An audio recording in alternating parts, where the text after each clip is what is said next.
All right, section 10.4, tangent ratio. First, we need to find the value of the unknown variable. These are some of our special right triangles. So even though we're moving on to some new material, we still need to remember the formulas for our special right triangles. What types of special right triangles do we have right now? 30, 60, 90. How many formulas did we have for these? Two of them. What was one of them?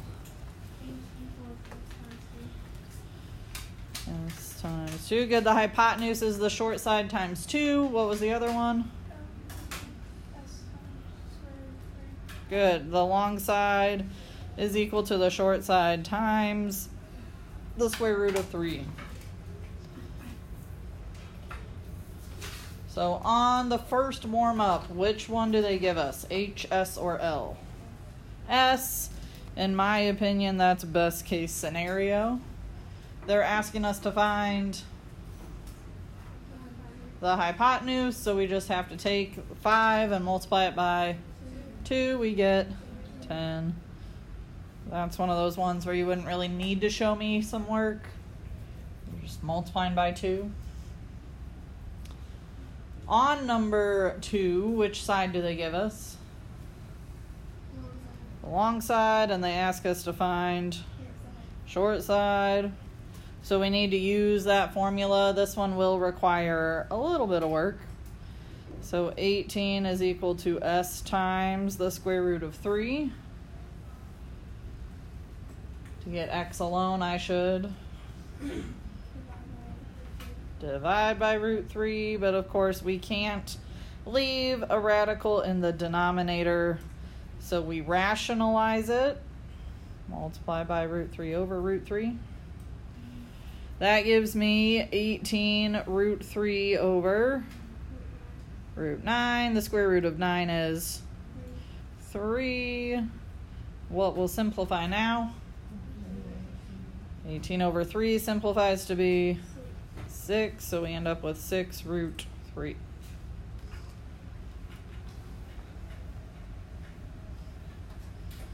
Questions about number 2?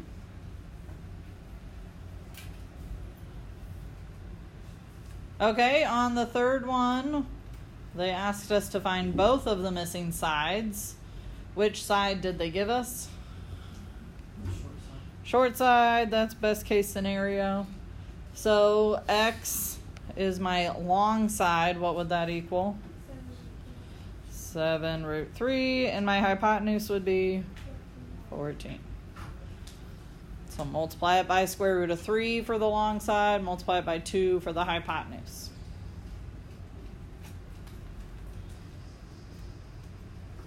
Any questions about the warm-ups?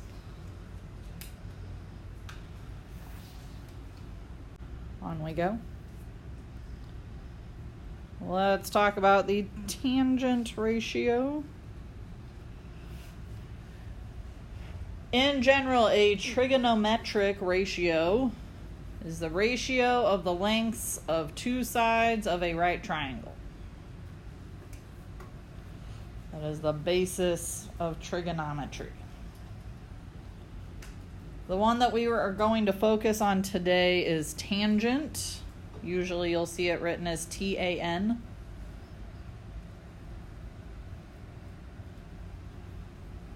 Tangent refers to the opposite side over the adjacent side. So that's what goes in that tangent ratio box.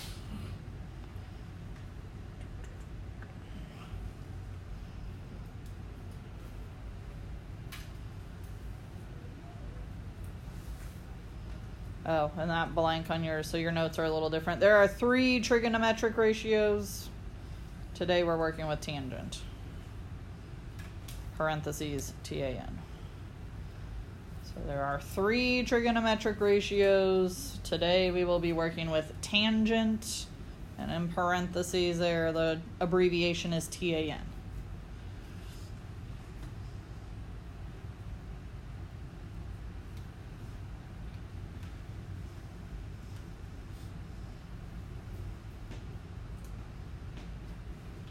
All right, so somewhere off to the side you should put this generic right triangle because we will be working with this as well.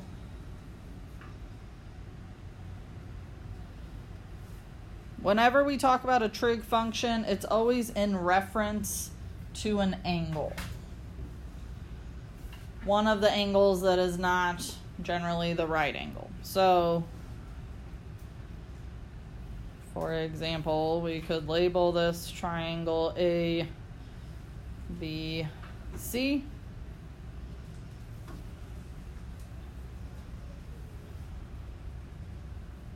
And you could label the sides as well. So usually the angles we use capital letters and the sides we use lowercase letters. So usually the side across from capital angle A would be lowercase side A. The side across from capital angle B would be little lowercase side B. And the side across from capital angle C would be lowercase side C. Which we should be familiar with the sides being A, B, and C. Where have we seen that before? In a right triangle.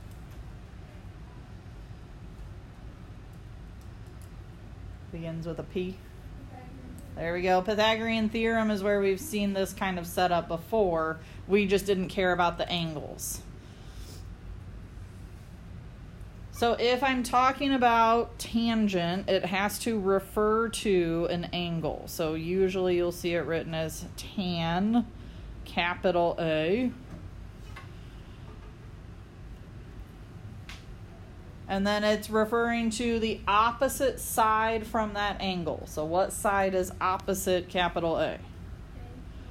Little a. Over what we call the adjacent side. So the adjacent side is right next to angle A, but it cannot be the hypotenuse. So which side would that have to be? B. Okay, so opposite, you could think about as across from that angle.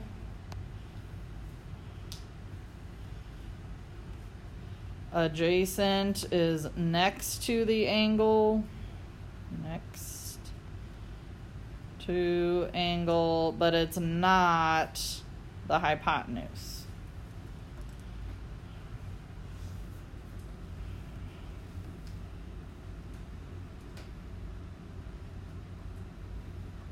I'm gonna box this off a little bit so that it's separated from what I was writing there. Okay, so we could do the same thing for angle B. We could talk about the tangent of angle B. What side is opposite angle B? Little b. And what side is adjacent to angle B? Little a. Okay, so it has to be next to the angle but not the hypotenuse. Tomorrow we'll talk, either tomorrow or Wednesday, we'll talk about the other trig functions that do involve the hypotenuse. Okay, we cannot take the tangent of angle C. Doesn't work out.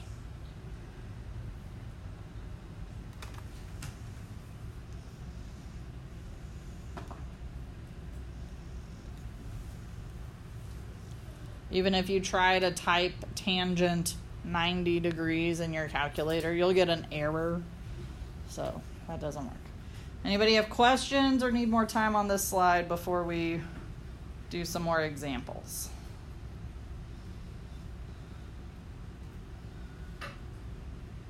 Okay. Oh, there we go. They labeled it for me. Ooh, too fast. There we go. All right, find the tangent of angle A.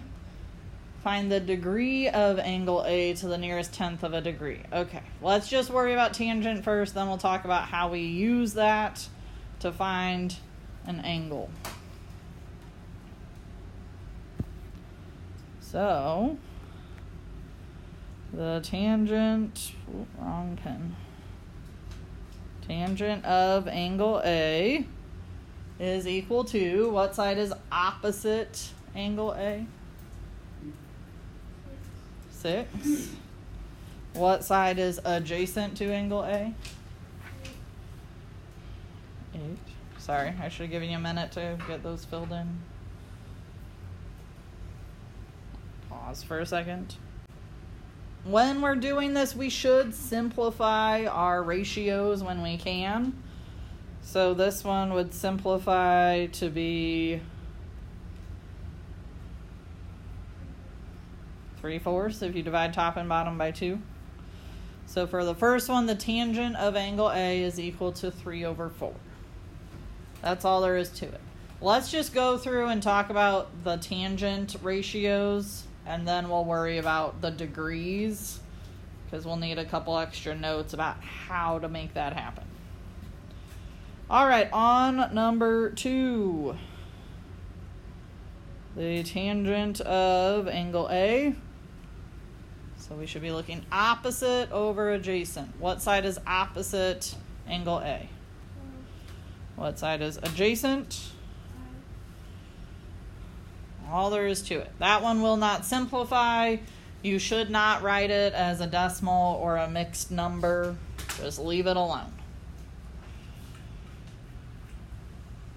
All right, on the last one, number 3, the tangent of angle A is equal to?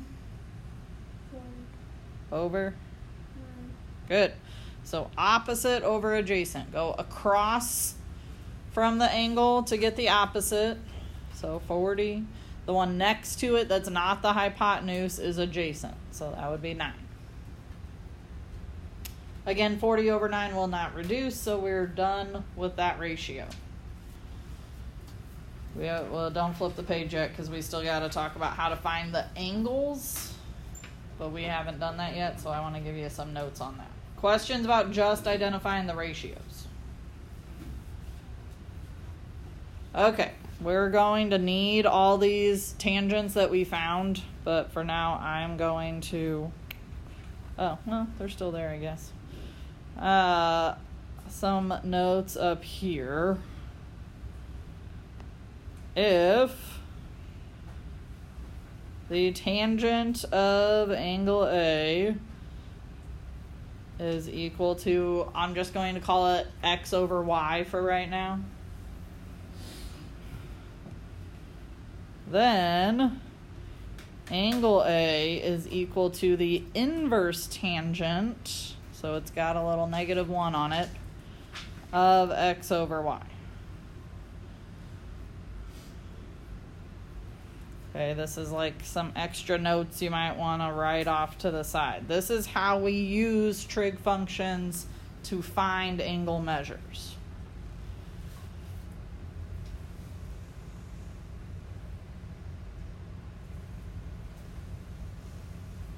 So this little -1 exponent, this makes it be called inverse tangent. Inverse tangent.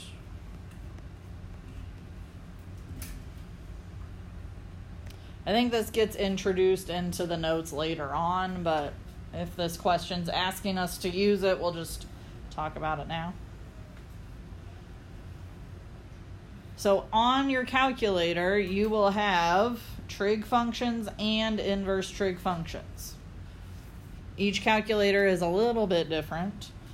On a lot of more modern, I guess you could say, calculators, you'll see the button will say sine, cosine, or tangent, and then above it, you'll see a little inverse tangent. So usually you have to use the second or shift function to get to inverse tangent. So real quick, let's first talk about if I wanted to find angle A on number 1. We had our tangent of A is equal to 3/4. So that means that angle A is equal to the inverse tangent of 3/4. This is what I want to type into my calculator. So you have to use your inverse tangent on this one. That means it's got to say on your calculator screen tan -1, and usually it'll open up some parentheses for you. You could use the division sign instead of a fraction bar if you need to. So inverse tangent of 3/4, and then press equals, and you should get a long decimal number. What did we get? Give me to a few decimal places.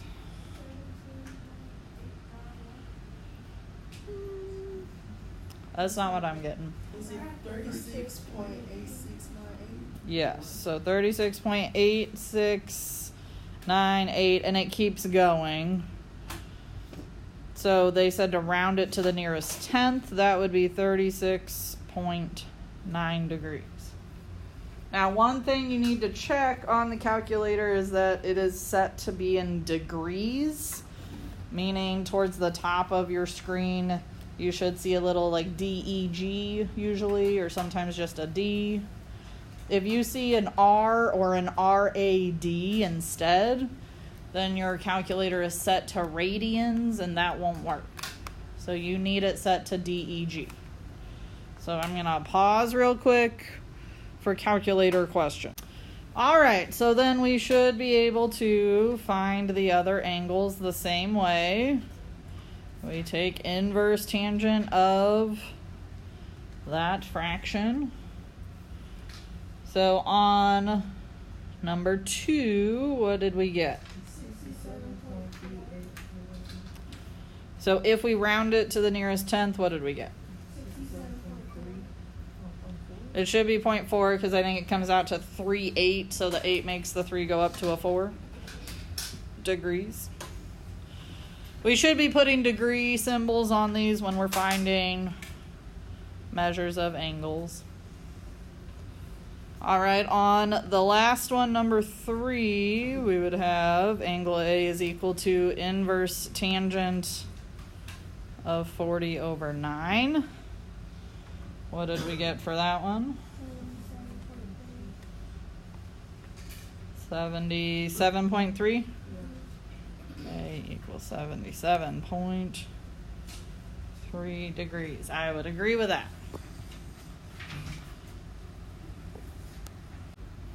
Okay, so the next set of questions now asks us to work with angle B instead. Now there are a couple ways you could do this. But we'll stick with our trig way since that's the new thing that we've done. Okay, so I'm not going to stay on this slide. I'm going to go back to the other slide. If you want to show your work for these, or you could recopy the triangles, it's up to you. I'll put them back up on the board. So now for the next set of questions, 4, 5, and 6, I'll renumber them. 4, 5, and 6. Now they're asking us to find the measure of angle B. So it's the same kind of process, however, we're working with a different angle, which means that our tangent ratio will be different. So this time I'm finding... So if I'm focused on angle B instead, what is my tangent ratio? 8/6, opposite over adjacent, but since my angle changed, what's considered opposite has changed. We could reduce this. It would be 4/3. And then if I'm trying to find the measure of angle B, I'm going to use inverse tangent of 4/3.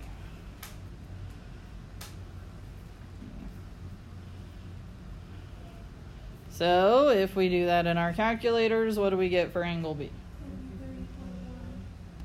53.1. We all in agreement with that? Okay, so 53.1 degrees.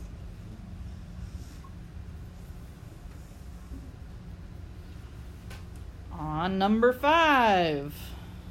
I'm going to do it kind of above here. This time, tangent of angle B is equal to what ratio? 5/12. So we again use inverse tangent to get angle B alone. And what do we get for the measure of angle B? 22.6. Good. I'll write that below. B is equal to 22.6 degrees. Number 6, same thing. The tangent of angle B is equal to what? 9/40.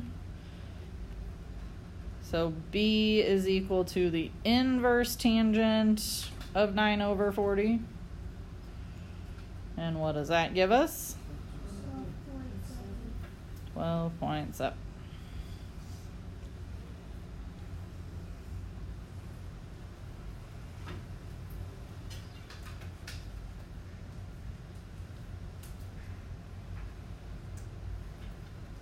Pausing for questions, concerns.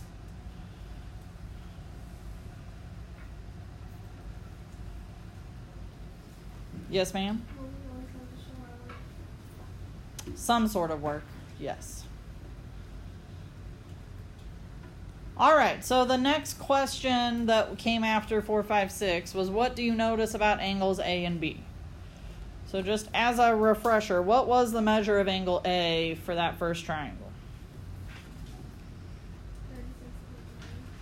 36.9. Okay, what about the second triangle? 67.3. And the last one? 77. 77.3. Okay, so if we look at these measures A and B within the same triangle, what do we notice about them?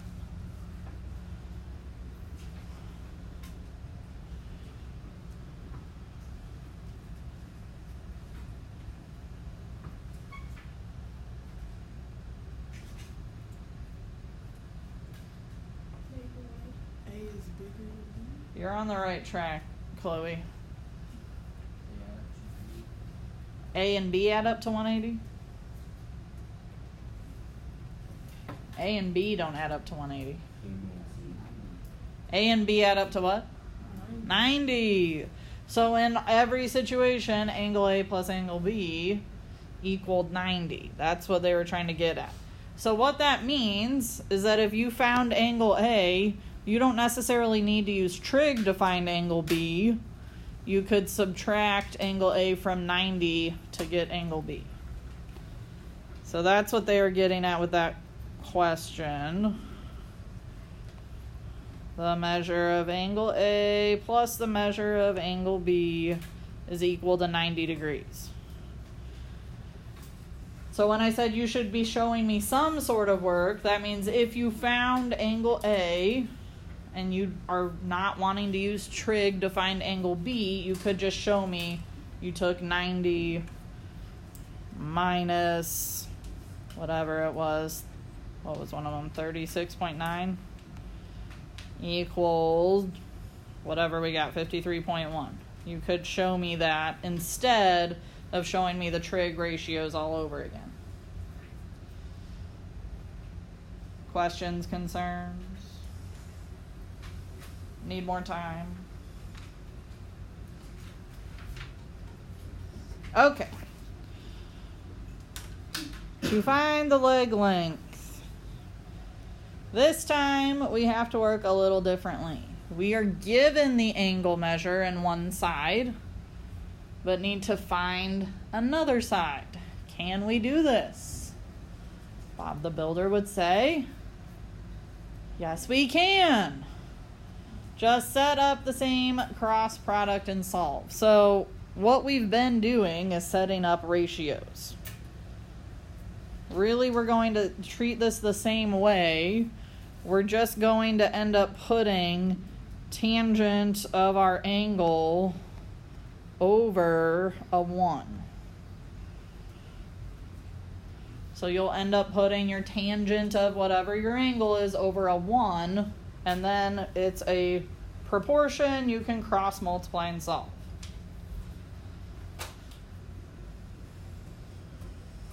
Jakeem, did you get those filled in?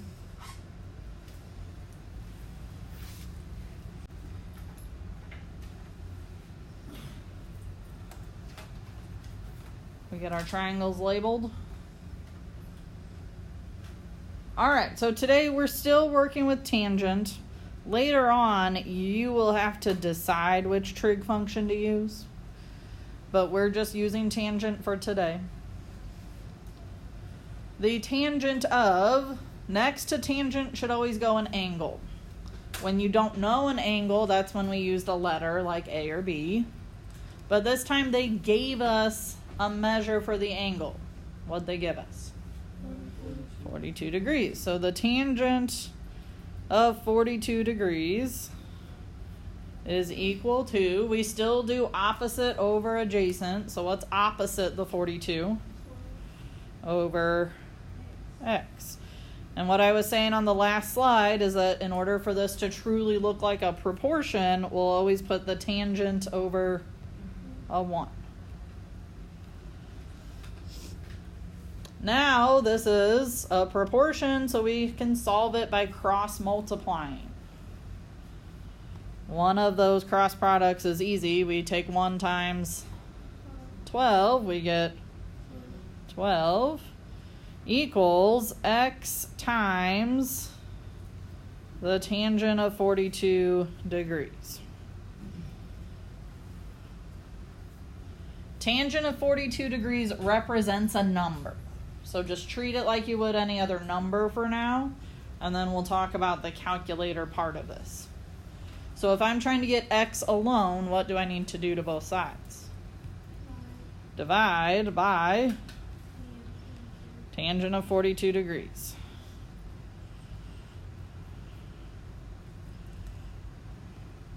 Okay, so it cancels out on one side. From here, we just need to grab our calculator.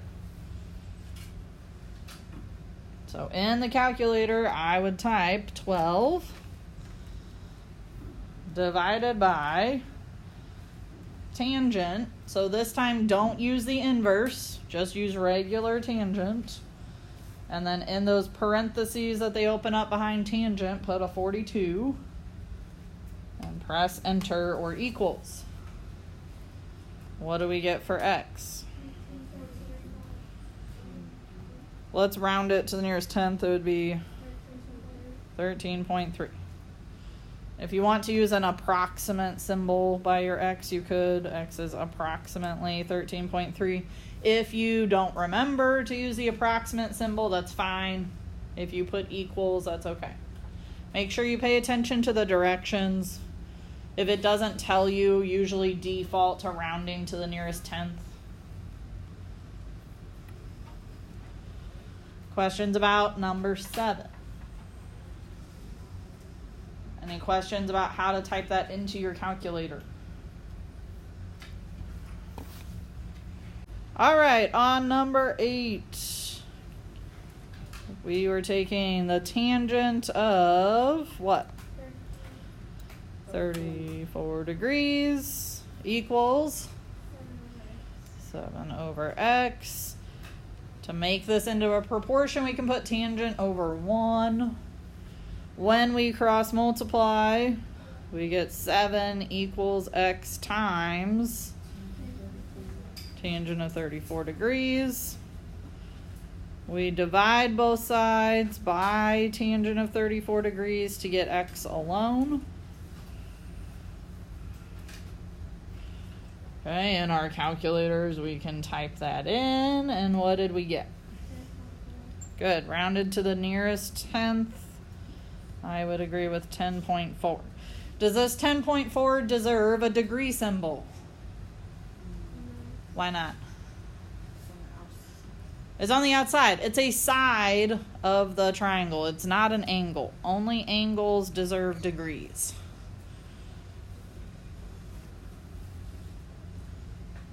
Anybody else get that without me talking through it? Seems like a couple people had it done before we started. Okay, other questions before we go on to our last couple examples?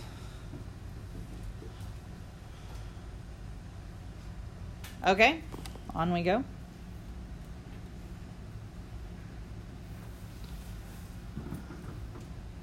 There we go.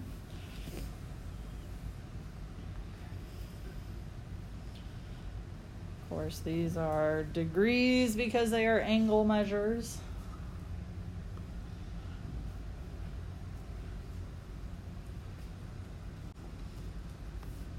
All right, on number 9. Nope, that's by number 10. On number 9, over here, we're taking the tangent of 55 degrees. That is equal to what? 18 over x. Put that over a 1. We cross multiply. We get 18 equals x times the tangent of 55 degrees. To get x alone, we have to divide tangent of 55 degrees on both sides.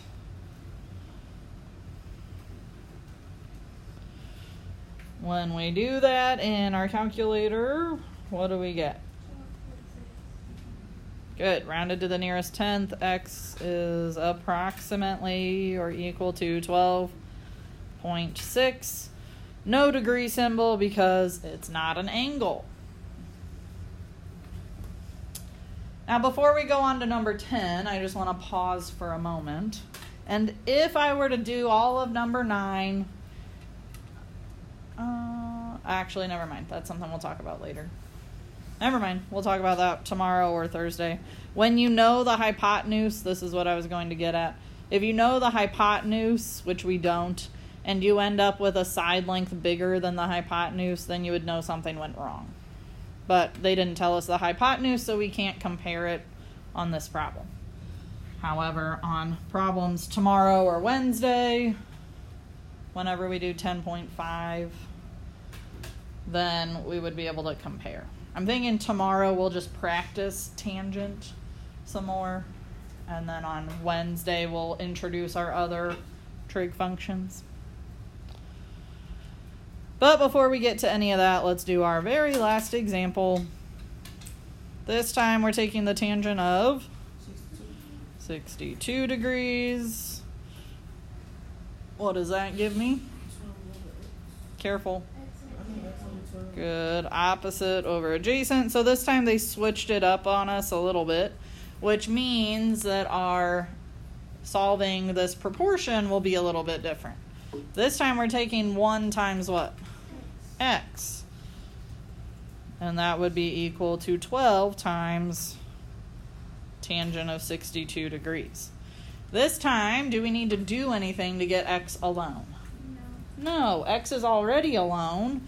So in our calculator, we'll just type 12 times tangent 62 degrees. And what do we get? 22.6. I would agree if we round to the nearest tenth. One thing I do want you to be careful of is that there is a reason I put the 12 times in the front.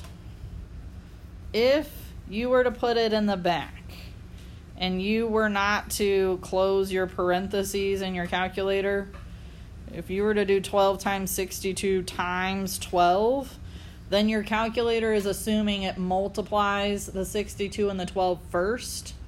So if you're going to put the times 12 at the end, you need to close those parentheses that the calculator automatically opens. My suggestion is to keep the 12 times in the front like I wrote it.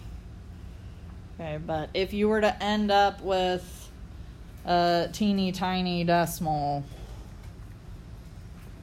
then I would hope that you would think maybe something's not quite right.